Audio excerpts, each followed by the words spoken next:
Yeah! Oh, fellas. I'm so happy to see you guys. You know you've made it when you get invited to CARPOOL HONCHO. So I'm so happy to be here, mate. It took you 5 years, mate. Hey everybody, my name's Jason Payn from the Crate Flexible Office Space. In the back here we've got Rory from Naked Marketing. And our CARPOOL honcho today is my cousin. What? My bro, Jason Payn. Thank you very much. We share the same surname. We sure do. And he's the co-founder of the Beer Spot. We are so pumped to have him in the car today, and we're going to have a whole blast lot of fun. Today's podcast is driven by our friends at Albany Toyota. And we are fed by our mates at Sal's Pizza. And our tunes are brought to you from the Sound Store. So good to see you, Dino. Yeah, Rory. mate. Very good to see you. Thank you very much for having me, fellas. Did you bring the beer? Where's the Love you, beer? mate. Hey, we're driving here. Oh, right. You're not driving, he's driving. Hey, tell us, do you have a song that really lights your fire?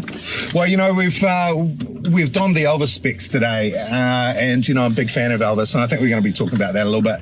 But one of his favourite songs to me that sort of gets me going is Bigger Hunk of Love. Ooh, yeah. Now, you used to be a bit of an Elvis impersonator, right? So Yeah, the real folks call it an Elvis tribute artist, Dino. But that's okay. But yeah, I did that for a couple of years when I had a bit of time, sort of while I was setting up the Beer Spot a few years ago. And I just love Elvis. I was introduced to him by my foster mum, Betty King, when I was about 6 years old. And so that was 1976. And of course, Elvis died the next year, and I was so broken. I was so broken as a kid because I'd seen this incredible this larger-than-life figure, and I was so fascinated by his crazy jumpsuits and outfits and stuff, and of course his amazing voice. And so, I was pretty broken when he died. But I've been, I guess, sort of a fan since I was about 6, and so I thought I've seen a lot of tribute artists do this kind of thing before. I thought, I might give this a go, just for some fun and some giggles. So I did it for a few years, fellas, and went to Australia to represent New Zealand in the Surfers Paradise Ultimate Elvis Tribute Artist competition. Sort of hung out with some really serious guys who do that sort of thing, and we got in the top 10, so I'm pretty happy about that. Hey baby, I ain't asking much of you. No, baby, I ain't asking much of you. Oh, you're just a bigger love. Will do. Don't be a stinky little mama, about to stop me half to death. You can share a kiss or two and still have plenty left to go, baby. I ain't asking much of you. No, it's a bigger love. Will do. what a So bunch of fun. Good, crazy guys. Good old rock and roll. Good old rock and roll, mate. So, come on, proud that big spot on your chest there, mate. What does it say? There it is. I think it says something like Reb. Oh, no, beer. Reb, yeah. Beer Spot, mate. Yes. How did it come about? Yeah, so the Beer Spot's a culmination of 7 years worth of effort with my great business partner and friend, Lawrence Van Dam. And 7 years ago, Lawrence and I used to enjoy a beer together. Our kids went to the same school, so we'd hook up for a beer and talk about life issues and things like that, and we kind of found ourselves running out of places to go and sort of not having as much choice as we would have liked. And we had an inkling there was a really great underlying beer industry in the market. And we just sort of discovered that there was really no place that offered you a great variety of choice. And so a very old hospitality business model is you have the same drinks list, you have the same food list, and it's all down to your $1 million fit out to bring people in. Yeah. So spanky fit outs will give you trade for about 6 months, but unless you keep changing it up and refreshing things, people will find a new place to go to. So we don't concentrate so much on fit out. The beer is the hero and our weekly rotating food truck. And so it's real popular, man. Yeah, well, thank you, mate. And winning formula. Yeah. Well, I think so. And you know, it's simple. But the idea is to give people a reason to turn up. So we change the beers all the time and rotate the food truck each week. Very cool. And what makes you guys different from anybody else? Yeah, I think it's just that. It's the rotation of beers. Interestingly, the beer market in New Zealand is dominated by the big three, Lion, DB, Independent Liquor. They have 93% market share. Wow. And there's over 250 independent local brewers who share 7% of the market. And so for us, that's just not fair. Yeah. And so that was the idea. Our mission statement was 5 branches in 5 years and 200 taps in 2020. And we achieved that with 8 months to spare, but way over budget. Way over budget. So please come visit us. Congrats. Yeah, spend your money with the best spot. There is one different thing. You guys can't see it, but he's wearing a kilt right now. Tell us about the kilt. Well, look, I like to wear traditionally shorts in summer. I put the shorts on this year and I thought, I kind of feel like a schoolboy, you know, and you know, I turned 50 last year, so I'd like to think of myself as mature. But I thought, you know, what are the options other than shorts? And so I started doing a bit of Googling around. I thought, wow, you know, a kilt. I'll wear a kilt. Nice. And I'm used to it, but a lot of people aren't. I love it. Jealous. Good airflow. Yeah, that's what I was jealous of. So, Jace, the Beer Spot has won a number of really cool special business awards, mate. Tell us a bit more about look, the awards are very flattering. Do you know, we've picked up a couple of Westpac Auckland Business Awards and Northwest Country Business Awards.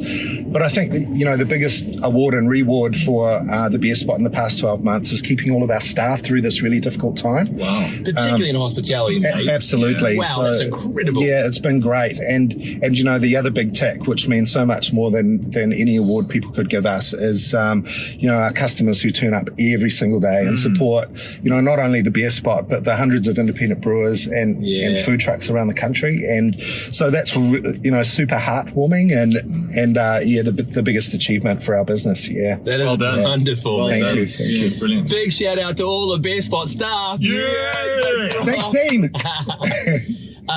Tell us about the food truck idea. How did that kind of come? So that's genius, mate. Yeah, well, to operate a liquor license, you have to provide a substantial food offering under the law, the 2012 Sale and Supply of Liquor Act. And running kitchens is a completely different business from selling liquor, but you have to do it. But kitchens are a money pit, and they're very difficult to run, and they are really a second business within a business and require just as much attention. So by getting food trucks in, it means we can change our menu each week and support another form of your local independent industry, and it takes away all of the pain of trying to run a kitchen in a hospitality business. It's so innovative, but it also sets you guys apart from everybody else, right? People love that about the Beer Spot, the old it's fun, and the quality of these food trucks these days is just incredible. Awesome. It's think more sort of restaurant quality rather than corn dogs and chip nuggets. Totally. Yeah, it's amazing. Where can we find the food truck next? Well, they rotate around all the. There's a different one each week at the 5 different sites, and we have a huge rotation. I think we have about 20 or 30 food trucks that help us out, and so cool. So that's an interesting part of our model. We just charge a very small site fee for them to be there. They get to keep all the cash they make, and so because we need to be collaborative in business, we need to be giving each other a hand up. It's the only way to do business in this era, mate. Which is why I'm so proud of what you've done with the crate. It's just an amazing workspace, and I bet you it's way beyond what you imagined in terms of what comes out of it. It must be incredible. Such a good space. Yeah, and it's exactly because of that you realize that you're just a little bit of something on your own, but you're a whole lot of something with others. What sort of values and principles did you guys set out to do, to run your business by that's allowed you to kind of really be the hero in that business space? I think I'm an inherently lazy person, and so if I can avoid not having to do much, I'm going to take that road. And I think that's kind of a human nature type of thing. So really it's about having a really good business system and being able to and being able to do that, the way to do that is to keep it simple. And but some of the things that we do differently is that all of the suppliers we buy beer off are small businesses, and cash flow is king in small business. There's no two ways about it. So instead of waiting to 20th of the month or stretching out to 30, 60, 90 days like some bars do, we pay on invoice. We pay as soon as we get the invoice, sometimes before we get the beer, because these small businesses need that cash for the next batch of ingredients for their next group of beers. That you can just say that quickly, but it's a big deal, right? And in the sense of your the behaviour, I guess, that you are sort of encouraging from your suppliers and back again, right? Because you rely upon your suppliers, right?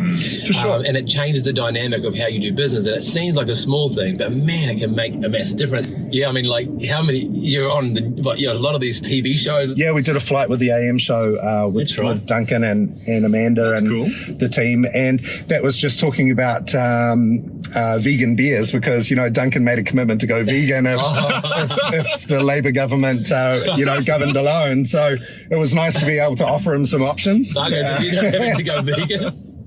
I hope you lived up to that, Duncan. Man, to talk about being on TV, we hadn't caught up for a while. And I'm watching one of the evening news shows, and someone's interviewing Jason Payn, my cousin, teaching New Zealand how to pour a beer. And I just chuckled, thought, mate, if there's one family that knows how to teach New Zealand how to pour a beer, it's the Payn family, mate. It's in the genes, buddy. It's in the genes. Yeah. It goes right back to Gramps, eh? And home brews. For sure, mate. Yeah. Good heat on the top, all that good stuff. Absolutely. So Jason, the bigger guys, I mean, Kiwis love drinking, right? Mm-hmm. The bigger players in the market, do they see the smaller microbreweries, if I can call it that way? Yeah, do they see you as a threat at all?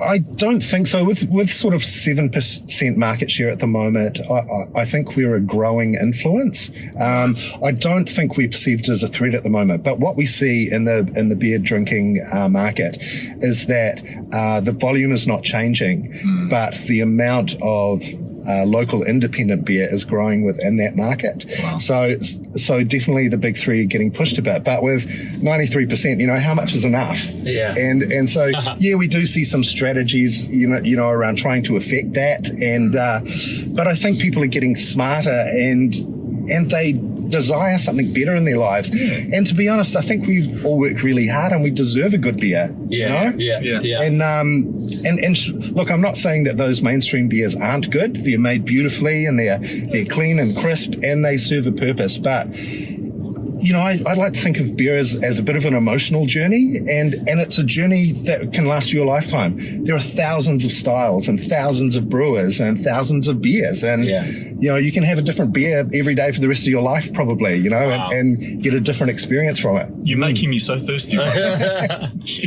And the beer spot, you talked about 5 locations. Tell us where they are and what's coming up next for the beer spot. Yeah, so we're really excited. We're celebrating our 5th birthday on the 31st of March. Happy birthday! Thank you. Yeah. So that's the Northcote branch. Huapai was our 2nd, Morningside our 3rd, Panmure our 4th, and Whangaparāoa our 5th. Now Whangaparāoa is really special because, of course, our granddad used to live up there. Yeah. But the Whangaparāoa branch in the Coast Plaza there also has the first ever the wine spot. So we have 40, the same model replicated with New Zealand wines. Yeah. Cool. Yeah. So we're looking forward to rolling the wine spot out, and in 12 months we'd like to open our first the beer spot in New South Wales. Really? In Aussie? Yeah. Crossing the ditch, mate. Yeah, man.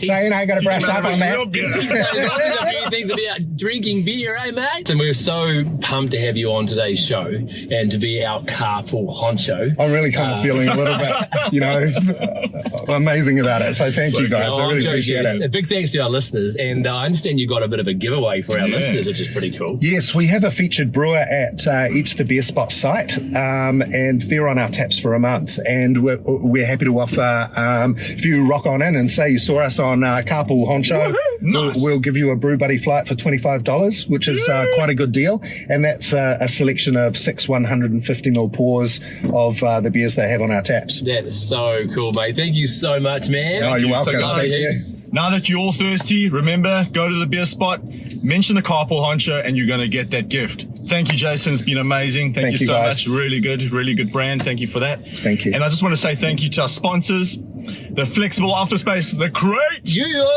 naked marketing, Come on. a networking forum, business with locals, and our beautiful car. Thank you, Toyota New Zealand.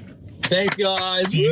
next time. Thanks, That's guys. collaboration, fellas. That's It's it. good work. Hey, baby, I ain't asking much of you.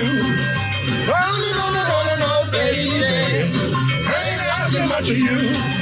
Oh, just a bigger love. Will do. Don't be a stinky little mama. You're about to stop me half to death. You can share a kiss or two and still have plenty left to go, baby. I ain't asking much of you. No, just a bigger love.